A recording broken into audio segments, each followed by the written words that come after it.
Hola chicos, hoy en compañía de mi grupo venimos a exponerles sobre la comunicación. ¿Pero qué es la comunicación?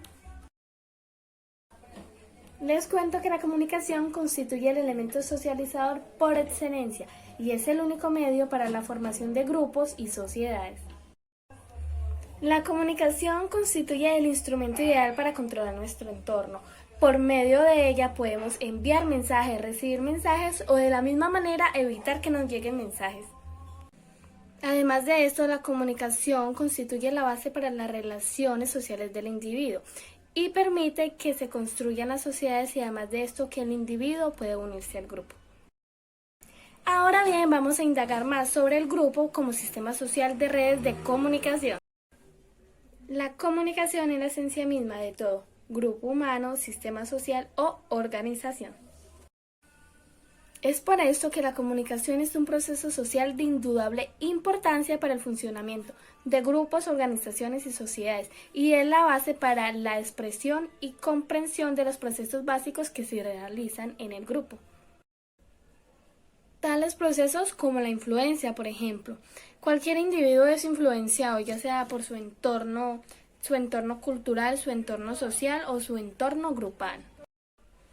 En un grupo es de suma importancia la cooperación de todos los integrantes del grupo para hacer que este grupo sea más duradero y más comunicativo. Todo grupo debe tener un líder. Este líder debe tener una influencia positiva hacia el grupo y además de esto, un carisma que lo que hace es contagiar al grupo. En el grupo es muy importante la información y la comunicación. Es decir, por ejemplo, en mi grupo de exposición es muy importante que la información llegue de una manera rápida, en el menor tiempo posible, para que haya una mejor comunicación y así una mejor recepción de la información. Los grupos humanos grandes o pequeños constituyen sistemas sociales unidos por lazos de comunicación interrelacionados. Dentro de cualquier grupo, pues sus miembros sienten la necesidad de comunicarse. Es por esto que es muy importante la interacción que tengan con los otros miembros a la hora de la comunicación. En los grupos debe ser algo normal que todos los individuos que pertenecen a este pues tengan conductas comunicativas, como en el grupo de nuestra exposición. Cada una tiene una conducta comunicativa y es muy importante cómo recibimos esa conducta a los otros miembros del grupo. Son los grupos de gran importancia porque a través de ellos podemos comunicar infinidades de cosas, por ejemplo, los cambios culturales, cambios sociales, acontecimientos que van pasando día a día, cómo va cambiando la tecnología, cómo van cambiando las personas. Es muy importante los grupos porque nos permiten comunicarnos con otras personas. Además de esto, pues la comunicación nos permite entrar en contacto con la realidad de todo lo que vivimos día a día. En nuestro caso podemos explicar nuestra exposición a través de una comunicación y a través de una breve información. Al momento de responder la pregunta ¿qué entendemos por comunicación? Debemos preguntarnos desde qué momento de nuestra vida nos estamos comunicando. Y esto es desde el momento en que nacemos, ya que como sabemos cuando los bebés nacen se comunican por medio del llanto. Es decir, por medio del llanto ellos van a significar que necesitan atención, cuidado, alimento, aseo, lo cual les va a permitir que se suplan dichas necesidades. De otra manera podemos ver cómo la comunicación es un elemento clave para el desarrollo humano, ya que se le permite expresar sus ideas, sus sentimientos, sus emociones, los cuales también son aptos para su bienestar psicológico. Otra manera, la comunicación únicamente puede ser verbal. No, la comunicación no únicamente puede ser verbal, ya que nosotros por medio de nuestra expresión facial, nuestra expresión corporal, por señales también comunicamos. Un ejemplo de esto es cuando no únicamente es lo que se dice, sino también cómo se dice. Es por eso que también dentro de la comunicación verbal existen factores paralingüísticos, lo cual va a influir en qué manera se dice, la intensidad de la voz, si es con fluidez, si es con seguridad, si acompañada de risa, de llanto, con gritos, todo eso va a influir en el significado de dicha comunicación. Ahora, ya entendiendo esta premisa de lo que significa comunicación, vamos a ver dentro de las ciencias sociales y específicamente dentro de la psicología social de grupos qué es lo que les interesa por estudiar dentro de la comunicación. Y lo que les interesa es precisamente cómo la comunicación es ese medio de interacción humana, lo cual va a permitir que se den las relaciones. ¿Cuáles relaciones? Las relaciones entre parejas, las relaciones entre amigos, las relaciones entre familia y también las relaciones dentro de un grupo. De otra manera podemos ver que la comunicación principalmente se basa en la comprensión que se da entre los comunicantes.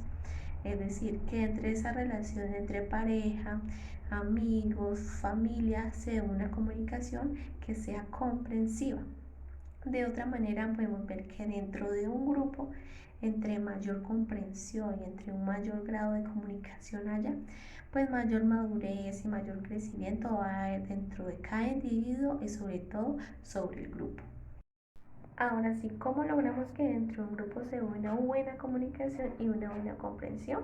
Bueno, principalmente entre los comunicantes tiene que haber una rotación, es decir, que no siempre sea el mismo el que emita un mensaje y que no siempre sea el mismo quien lo recibe. Es decir, que dentro de un grupo tiene que haber una reciprocidad. ¿Qué significa esto? Que se dé una comunicación multidireccional en el cual pues quien emite un mensaje sea recibido por todos los miembros del grupo, lo cual va a permitir pues el diálogo, la participación y sobre todo la retroalimentación de un grupo, que es muy importante. Y otro factor pues es la claridad en el contenido que se quiere emitir, es decir, que se dé una transmisión clara, que sean las ideas claras, los conceptos claros que se quieran transmitir para que no sea una transmisión confusa entre los integrantes. Todo esto va a permitir que dentro de un grupo pues se cumplan todas las perspectivas propuestas, es decir, que se cumplan tanto sus necesidades individuales como sus necesidades grupales. Enfoques del proceso de comunicación. En el ámbito de las relaciones interpersonales y personales de los grupos, que se realiza en la integración con la comunicación que estos hacen, hay 3 análisis en respectiva a la psicología de grupos y la comunicación. Esos 3 análisis se basan en el primero, el análisis interpersonal del proceso comunicativo, que ese análisis interpersonal está basado en 2, que es el verbal y la comunicación no verbal. El otro es la influencia social. Bueno, esta influencia social también se divide en 2 puntos, que es el estudio de las redes de comunicación y la dinámica general de la comunicación. Y por último, tendríamos la perspectiva sociosométrica, que esta se basa en las redes de comunicación formales y en las redes de comunicación informales. Bueno, ahora bien, me voy a basar en el primer análisis, que es el análisis interpersonal del proceso comunicativo, el cual este proceso está basado en la interacción que tienen los sentimientos e información mediante mensajes verbales y no verbales en los grupos y los seres humanos. Bueno, este constituye fundamentalmente un elemento elemental, valga la redundancia, en las relaciones que tienen entre los grupos y la sociedad, los seres humanos. Bueno, de hecho, el 80% de la comunicación que nosotros expresamos o de los mensajes que mandamos son no verbales. Bueno, la comunicación verbal es, esa comunicación es básicamente oral, en la que se basa pues en una conversación, en la conversación de los grupos. Es muy elemental, ya que pues de forma verbal es que se comunican, no sé, como en el liderazgo y en esas cosas. La comunicación no verbal es el lenguaje mediante gestos, mediante la vestimenta, mediante los signos, las señales. Este básicamente se expresa con las emociones y con los gestos que nosotros realicemos. alegría! ¿No te gustaría volver al hielo, hija? Oh, sí, suena fantástico. ¿Qué fue eso? Así no lo diría alegría. ¿Porque no soy alegría? Sí, se nota. Todas lo vieron, ¿verdad? Sí. Ajá. Claro que sí. ¿Le pasa algo? ¿Creen que nos lo diga? Investiguemos, pero de modo sutil, que no lo note. Hija, ¿qué tal tu primer día de clases? Ya va a investigar. Terminé. Finge ser alegría. ¿Qué? Ok. Estuvo bien, creo. No lo sé. Fue estupendo. Sonó idéntico a alegría. ¿Le pasa algo sin lugar a duda? Nunca ha actuado de esta forma. ¿Qué sugieres? Averiguaremos lo que pasa, pero se necesita apoyo. Hazle señas al esposo. Buen pase para Ripskin. Entra por el centro. Aquí viene. Ahora bien, lo que se observó en el video creo que fue muy claro esta comunicación verbal y no verbal. Se puede expresar cómo básicamente en los grupos se observa el mensaje verbal y el mensaje no verbal. Me hago entender. En la niña se especifica muy bien lo que ella dice, pero los gestos que realiza y la expresión que ella hace contra la mamá es una muy diferente, en lo cual el grupo de la mamá se refleja el mensaje que ella está mandando, aunque quiera decir otra cosa. Básicamente en esto está basado la comunicación verbal y no verbal. Cabe decir que es muy importante en los grupos, ya que esa comunicación es fundamental y está súper basada en la interacción que tienen los grupos. ¿Qué es la comunicación diádica? Diádica se refiere a una entrada o un punto de encuentro. La comunicación diádica es el proceso en que dos personas interaccionan cara a cara. Un ejemplo de ello es la conversación. Esta se centra en el estudio de cercanía, en el estudio de los factores de la cercanía e intimidad de cada persona, para que se haga efectiva, y estudia los motivos por el que los intervinientes desean establecer un contacto, el cómo y el por qué desean hacerlo. Uno de los factores claves para la comunicación diádica es la confianza, ya que a partir de ella se establecen relaciones y si falta confianza va a impedir tener una buena comunicación. La desconfianza se genera por experiencias personales negativas que hemos tenido en algún momento y se debe tener en cuenta que el tener contacto con otra persona implica cierto grado de riesgo. Ahora hablemos de la comunicación en grupos pequeños. Este se establece entre 3 y 12 personas, la cual puede estar determinada por fines u objetivos de la interacción grupal. Ejemplo de ello, una mesa de trabajo, una reunión familiar. Tiene 3 fines. El primero es la interacción con fines socializadores o de evolución personal. La segunda es, se pueden reunir para tratar un tema concreto. Un ejemplo de ello puede ser la mesa de trabajo, donde todos los trabajadores van a hablar de algo específicamente, algo en común. La tercera es, lo pueden hacer para la toma de decisiones específicas sobre algún asunto en común. Un ejemplo, una reunión familiar donde cada miembro quieren tomar una decisión para conveniencia de todos. Para que sea efectiva debe tener las siguientes condiciones. La primera es el compromiso de todos los miembros del grupo. La identidad individual. Luego de analizar los papeles propios, deben coincidir con los el resto de los miembros, pero siempre habrán presiones del grupo para que no asuman los compromisos individuales. Otra condición es el liderazgo.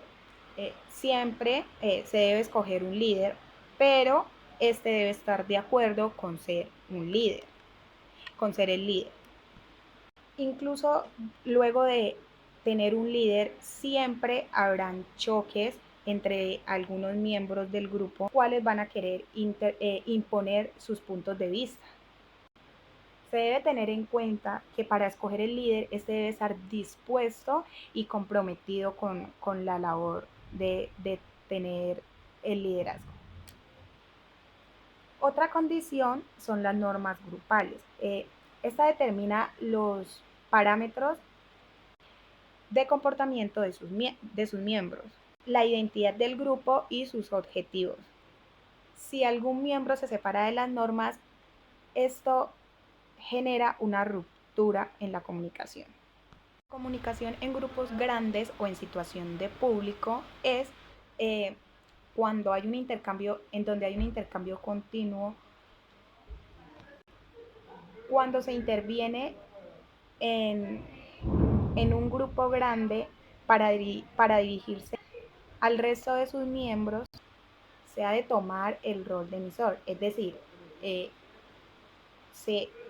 tú hablas y los demás escuchan, pero se debe tener en cuenta que no se puede pasar del tiempo límite porque esto podría alterar la paciencia del auditorio, de las personas que están allí escuchando. Las redes grupales se pusieron en evidencia debido al estudio y análisis de la comunicación en los grupos u organizaciones. Existen dos tipos de redes formales y redes informales. Las redes formales son establecidas por las instituciones. En esta tiene que llegar la información en el momento apropiado, en el momento que se solicita, y debe tener en cuenta un proceso jerárquico y el puesto que ocupa cada persona.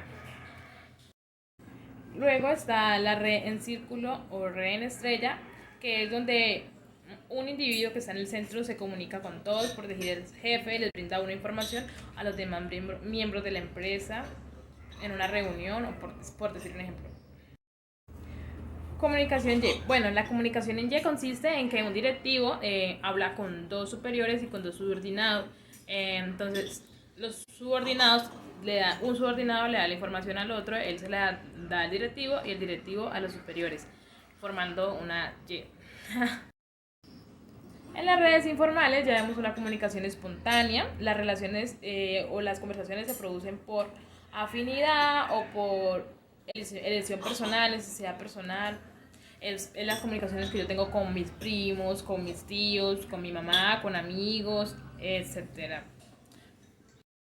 Bueno, entonces tenemos la cadena en línea, que es en esta cadena en línea lo que sucede es que me pasa una noticia o algo que me sucede y yo quiero contárselo a un amigo, entonces se lo cuento, y si me encuentro otro amigo en la tienda también se lo cuento a ese otro amigo, y si me encuentro otro amigo en el parque se lo cuento, y así a cuanta persona me encuentre y quiero compartirle, entonces le voy compartiendo. Entonces se llama cadena en línea.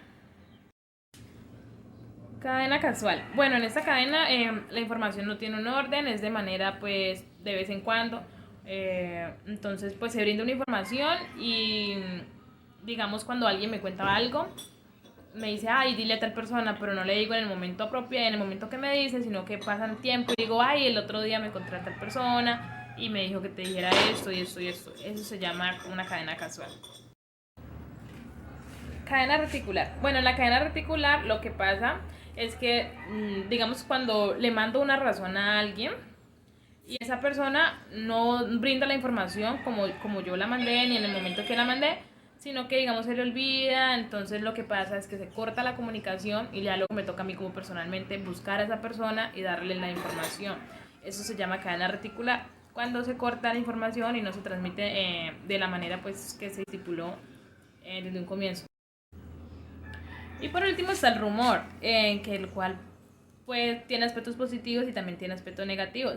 pero esa se presenta en cuanto una persona se encarga de comunicarle a todas las demás un acontecimiento específico.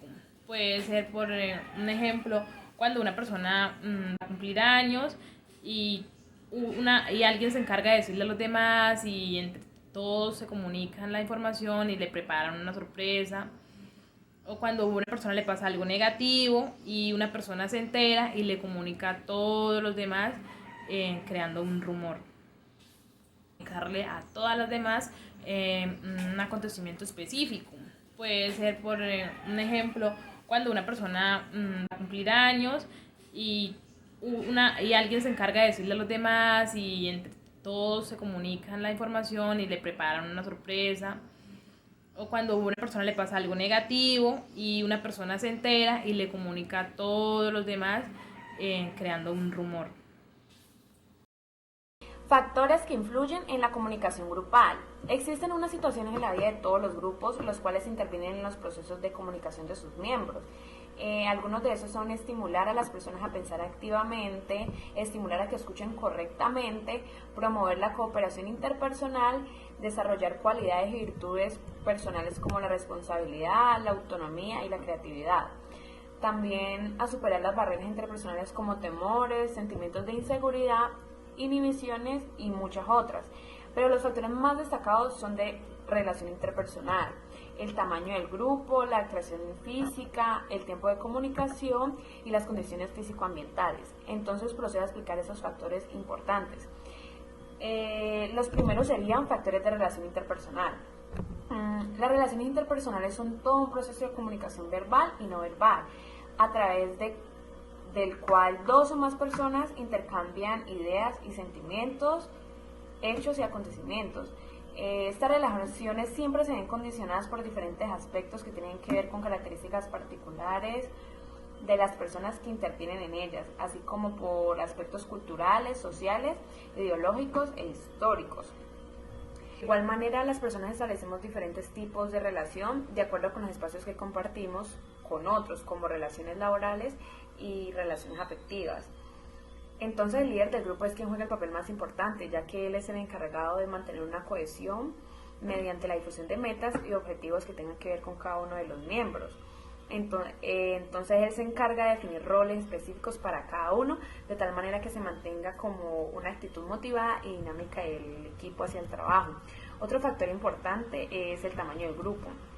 El tamaño del grupo es fundamental, ya que el comportamiento de un grupo depende en gran medida de su tamaño.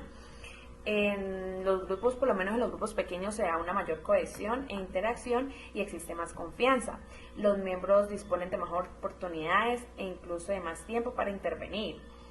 Por ello, la guía de un grupo grande exige del coordinador mayor capacidad y experiencia para orientar al grupo y elegir la técnica adecuada. Otro fenómeno que se da en los grupos es la pereza social. Los individuos hacen menos esfuerzo cuando trabajan de forma colectiva que individual. Otro factor sería la atracción física. Diversos factores psicosociales también dan cuenta de por qué resulta atrayente una persona con el aspecto físico que la sociedad concibe como atractivo. Las personas tendemos a creer que un rasgo positivo coincide que esa persona poseerá otros rasgos positivos que nos parecen asociados, ya que es un hecho que quien está con una persona atractiva aumentará su propia imagen social ante los demás. Por lo menos las personas valoramos mucho tener buena reputación social. También es un hecho que las personas atractivas se comportan realmente de manera más atrayente, pues desde la adolescencia han tenido más oportunidades de desarrollar habilidades sociales y autoconfianza. Otro factor es el tiempo para la comunicación. Es de gran importancia que la reunión o lo que se vaya a hacer se haga con suficiente anticipación para que los participantes organicen el tiempo que deben disponer. Toda reunión debe tener una hora de comienzo y de final. En general las reuniones no superan las 2 horas y cuarto. Si tiene mayor duración deben tener un descanso de 10 o 15 minutos, pues ya que esto puede parecer perder el tiempo, pero si no se hace es bastante probable que se pierda más tiempo con cosas inoportunas o repeticiones. O también otra cosa puede ser el cansancio de la gente. Otro factor son las condiciones físico-ambientales. El no tener en cuenta este factor puede ocasionar el fracaso del trabajo grupal o al menos deteriorar gravemente las posibilidades de rendimiento del grupo. Hay que procurar crear una atmósfera grupal que facilite la acción del grupo. Para ello, el ambiente físico juega un papel importantísimo, ya que la dimensión del local debe ser adaptada al número de participantes, estar bien ventilado e iluminado. Pues las sillas deben estar colocadas de forma que todos puedan verse cara a cara. Cada técnica grupal requiere determinadas condiciones del ambiente físico para que pueda ser lo más efectiva posible. De ahí que sea necesario tener en cuenta sobre todo la dimensión del local y la posición de las sillas antes de seleccionar una u otra técnica. A veces podremos modificar estas condiciones del ambiente físico en función de la técnica a emplear, pero en la mayoría de los casos tendremos que adaptarnos a las posibilidades existentes. Es preferible usar una técnica acorde con el ambiente físico existente que usar otra, quizá mejor, pero cuyo desarrollo no será efectivo en un ambiente físico adecuado.